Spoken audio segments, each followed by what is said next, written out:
네, 안녕하십니까. 도겸입니다. 자, 오늘은 이메일 상담 진짜 간만이죠. 네, 이메일 상담 한번 해드리도록 하겠습니다.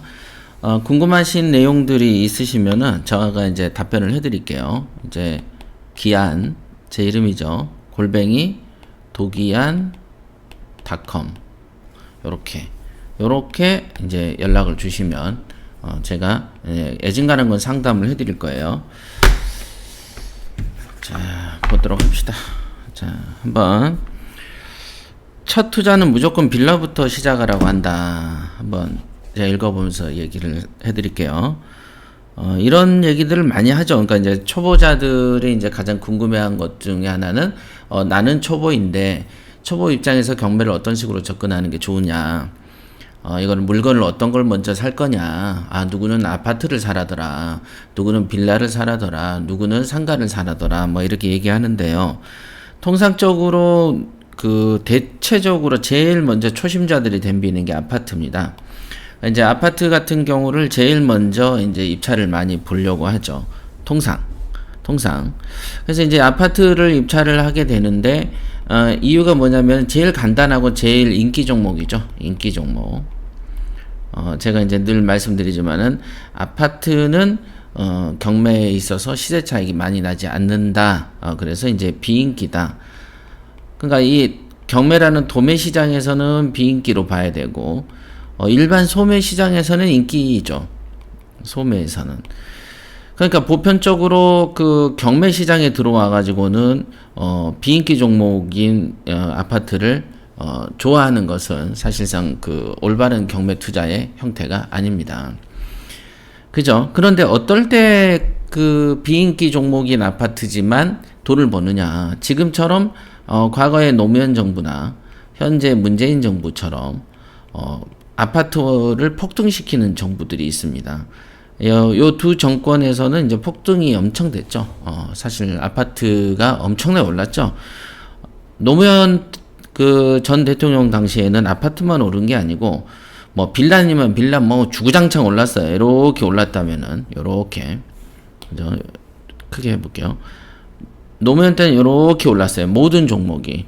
그런데 문재인 때는 다른 거는 조금 별 볼 일 없는데 아파트가 이렇게 올라버렸죠. 이렇게. 그러니까 이런 특별한 상황, 정말로 사실은 이런 현상은 한 2, 30년에 한 번 있을 현상인데, 2004년이 노무현 정권이니까 한 15년 만에 있는 거는 2018년, 19년. 거의 한 15년 만에 되돌아온 어떤 폭등 장세가 아닌가 싶습니다. 그러니까 이런 장세에 있을 때는 경매로 비인기 종목인 아파트를 매입하더라도 이렇게 급등이라는 어떤 정말 좋은 호재가 있었기 때문에 이때는 돈을 좀 법니다.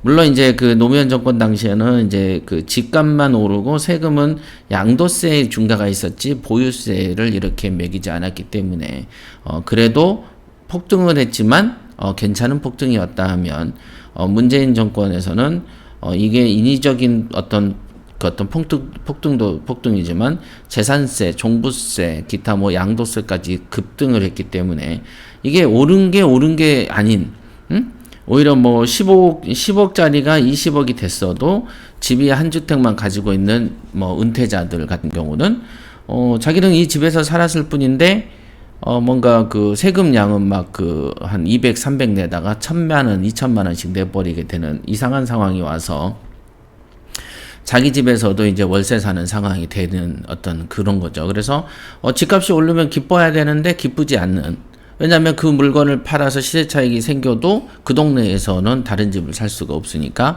애초에 이제 퇴직하고 말년을 이 집에서 보내는 목적에서는 부담만 증가한 느낌이지. 그저 팔고 뭐 생소한 어떤 외곽으로 빠져나가면은 그 돈을 쓸 수가 있겠습니다만은 사람이라는 게 자기가 이제 터전을 삼는 곳에서 살기를 원하지. 돈이 생겼으니까 딴 데 가서 좀 더 안 좋은 동네로 이주하자. 이렇게 생각하는 사람 별로 없거든요. 그래서 일단은 이 아파트라는 종목을 잘 이해를 하셔야 돼요. 이 시대적 배경을 제가 설명을 해드렸어요. 아파트라는 이제 시대적 배경을 보면은 잠깐만요. 이렇게. 그래서 이제 경매에서는 기본적으로 아파트는 비인기 종목에 속합니다. 왜냐하면 전반적으로 많은 사람들이 좋아하는 레드오션이기 때문에 그죠? 레드오션이기도 하고 아파트는 레드오션이라는 것도 있지만 그래서 경쟁률이 높죠.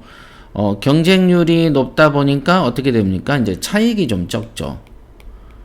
차익이 적다 보니까 어떤 일이 벌어지냐면은 이제 상승 장세. 이거가 오를 거다, 급등할 거라는 어떤 뚜렷한 징후가 없는 이상에서는 사실상 먹을 게 많지 않는 입장이 됩니다. 왜냐하면 이제 특히 월세를 받아도 그 상가보다는 월세 수익률이 현저하게 떨어지거든요. 이런 부분이 좀 있습니다. 그게 단점. 그렇습니다. 그러나 이제 이렇게 개발하는 한 1, 2년 사이에 막 몇 억씩 올라 버리니까 사실상 아파트를 미리 사놓는 사람이 그 좋은 결과를 얻게 되는 그런 사회를 우리가 지금 살고 있는 거죠.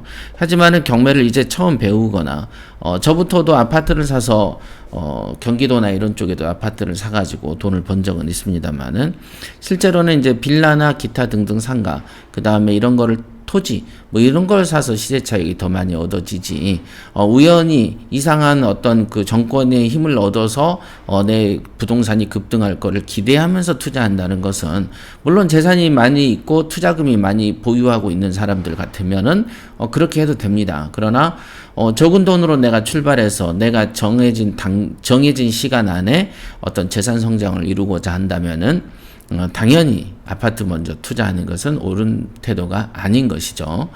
그러나 재산이 많다, 그래서 나는 좀 아파트도 사놓고 또 언제 또 아냐, 내가 오늘 사놨는데 10년 안에 또 이상한 애들이 들어와가지고 부동산 막 급등시켜버리는 그런 훌륭하고 아주 괜찮은 대통령이 또 올 수도 있지 않느냐라는 생각으로 투자를 한다면 그것 또한 나쁜 건 아니라고 보여집니다. 전제 조건은 재산이 많을 때. 그지만 정해진 그 자본을 가지고 경매라는 것은 자꾸 내 기술을 닦으려면은 여러 채를 사면서 기술이 닦여야 되는 거기 때문에 경매의 고수로 성장하기는 좀 어려운 환경이 아니겠습니까?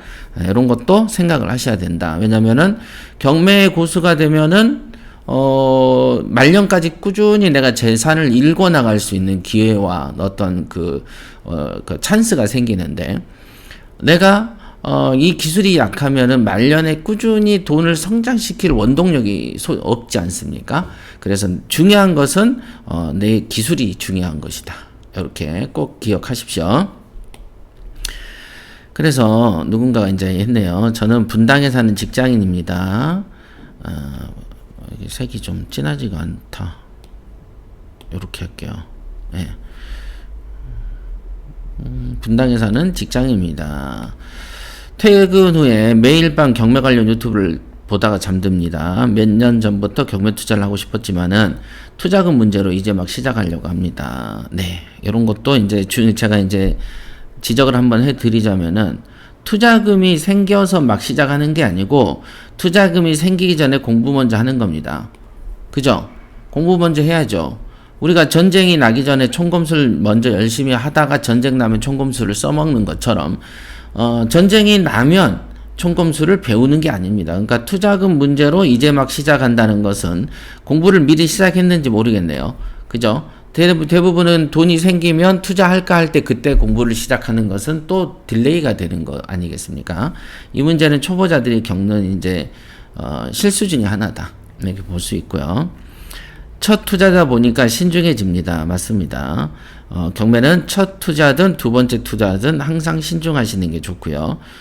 그런데 유튜브를 보다 보니 첫 투자는 작은 빌라부터 하라고 가장 좋다는 이야기를 많이 듣습니다. 네, 이 표현은 나쁜 거는 아닙니다. 왜냐하면은 초보자들은 어쨌든 돈이 소중하기 때문에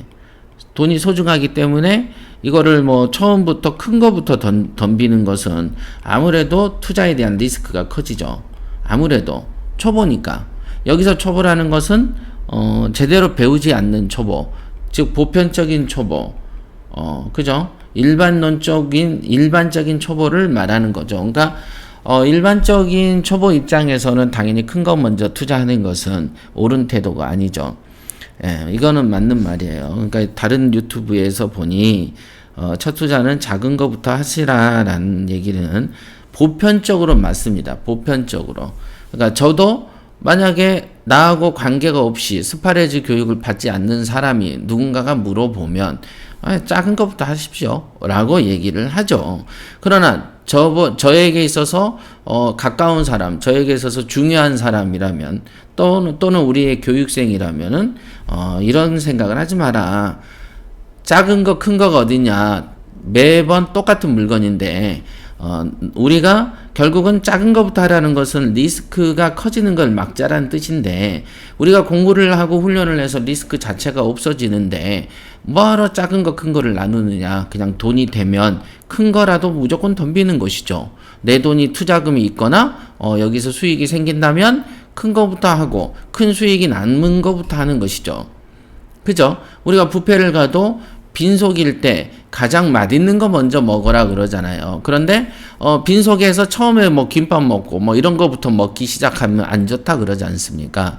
그러나 꼭 이제 뷔페에 가서 이제 촌스러운 사람들은 뭐 밥 시켜 먹고 김치 먹고 막 그러잖아. 이제 그런 거 먹지 말라고 하잖아요. 그런 것처럼 우리가 돈이 넘치면 돈이 있어. 그리고 리스크가 없어. 그럼 당연하게 큰 거, 돈 되는 거 이거부터 덤비는 거죠. 그러니까 저한테는 중요한 사람이거나 나의 교육생이라면 당연히 그렇게 가르칩니다. 그러나 저에게서 멀리 있는 사람이거나 일반적인 사람, 그 사람의 실력을 가늠하기 어려울 상황, 그러면 작은 것부터 하십시오. 이렇게 상담을 할 것이다.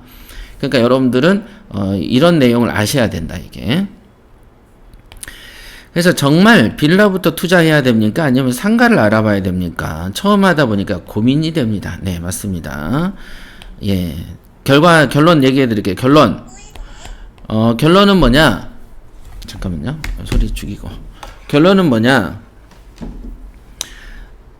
돈 되면 무조건 해라. 무조건.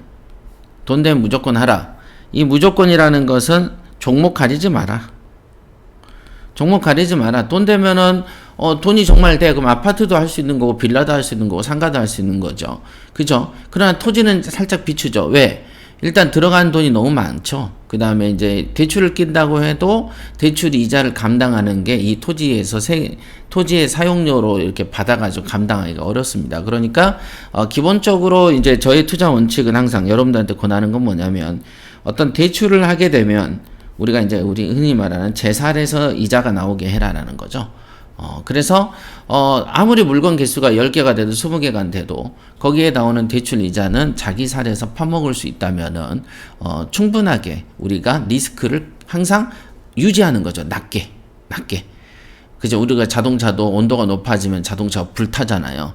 그래서 항상 온도를 평이하게 유지할 수 있는 게 뭐예요? 냉각수. 뭐 이런 냉각 시스템. 그죠? 그래서 뭐 자동차가 탁 멈추면 공기를 빨아들여서 엔진을 식혀버리는 쿨링 시스템. 요런 게 있어야 되는 것처럼 우리도 리스크를 안전하게 관리할 수 있는 그 어떤 시스템을 갖춰 놓기만 한다면은 뭐 어떤 처음부터 경매 쳐보여도 돈 되기만 한다면 큰 거를 하는 게 좋다.